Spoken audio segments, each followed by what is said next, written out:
Module बनाया है, श्रीनगर में भी बनाया है, सबसे बेसिक कोर्स का, इंटरमीडिएट कोर्स का, और खासकर रूल्स और रेगुलेशन जो है कोर्स का। इसके अलावा पेट्रोल और डीजल पर ही लिया जाता है। देश में सबसे सस्ता डीजल और पेट्रोल जम्मू कश्मीर में बिक रहा है, सबसे सस्ता, बावजूद इसके उसमें भी पर्याप्त वृद्धि हुई है। और अंतिम बात मुझे लगता है कि संदर्भ में मुझे ये कहनी है कि 31 मार्च को किसी भी कॉन्ट्रैक्टर और किसी भी सप्लायर की वेरीफाइड बिल बची नहीं है, सब 31 मार्च को भुगतान कर दिया गया। मैं जब आया था, मुझे याद है 8 अगस्त 2020 को, तो देश के विभिन्न हिस्सों से किसी न किसी के द्वारा कोई भेजा जाता था कि साहब मैंने 2012 में काम किया, भुगतान नहीं हुआ, 2014 में काम किया, भुगतान नहीं हुआ है। वो व्यवस्था समाप्त हो गई। चाहे वो सैलरी हो, पेंशन हो, ग्रेच्युटी हो, पीएफ फंड हो, सारे 31 मार्च को भुगतान कर दिए गए।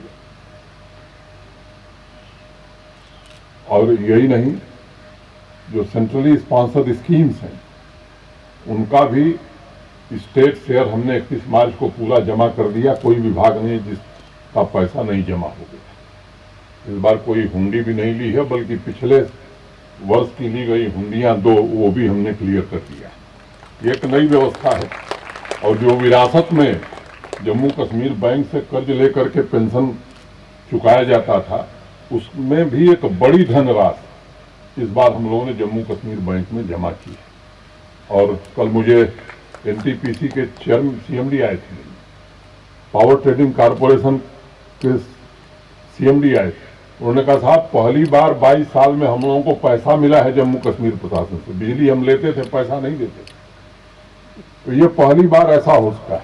मैं समझता हूं कि पूरे प्रशासन की प्रतिबद्धता, मिलजुल करके एक साथ काम करने की आदत, इसके कारण बहुत सारी चीजों में बदलाव आया और इसलिए सिस्टम आसान भी हुआ है, उत्तरदायी भी हुआ है और पारदर्शी भी हुआ है। ऐसी भी व्यवस्था है कि गांव में बैठा हुआ सामान्य नागरिक भी अपने गांव की परियोजना की निगरानी कर सकता है।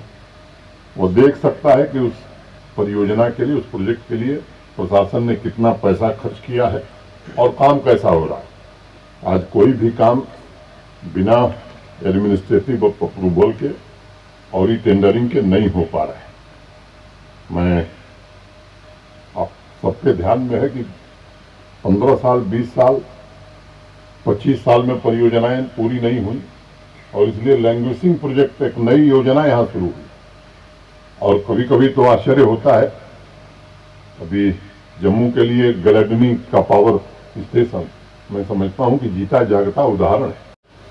और 2008 से लेकर के और 2022 अभी कुछ दिनों पहले मैं कहूं कि वो मदर फीडर है पूरे जम्मू रीजन का, तो इस पर ध्यान नहीं दिया गया। और गलडनी पूरी क्षमता से काम करेगा और मैं उम्मीद करता हूं कि इस बार गर्मियों में जम्मू शहर और जम्मू रीजन, इन दोनों में बिजली की दिक्कत नहीं होगी।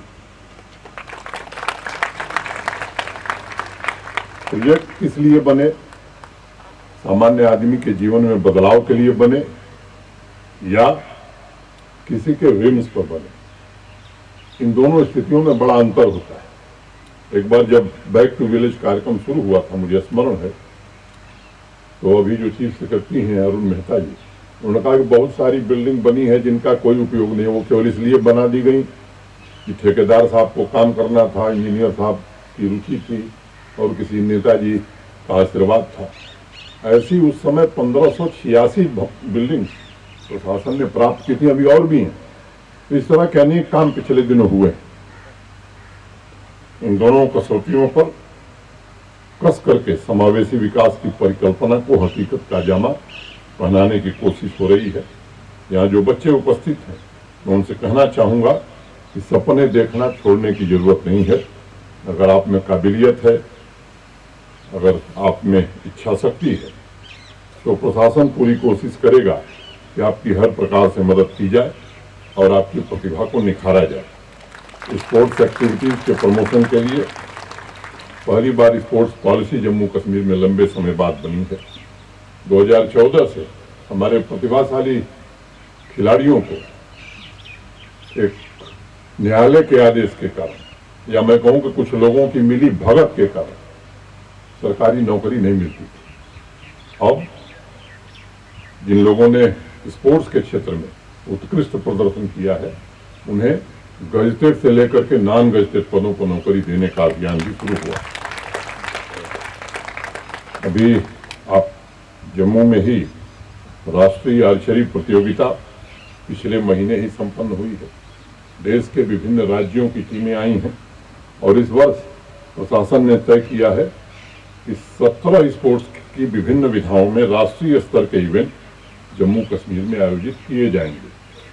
पिछले साल कोरोना के बावजूद भारी संख्या में स्पोर्ट्स डिपार्टमेंट ने, स्पोर्ट्स काउंसिल ने लाखों युवाओं को विभिन्न खेलों में भाग लेने का अवसर प्रदान किया और इस वर्ष भी 7.5 लाख बच्चों को खेल से जोड़ने का, युवाओं को खेल से जोड़ने का प्रयत्न किया जाएगा, ये लक्ष्य रखा गया।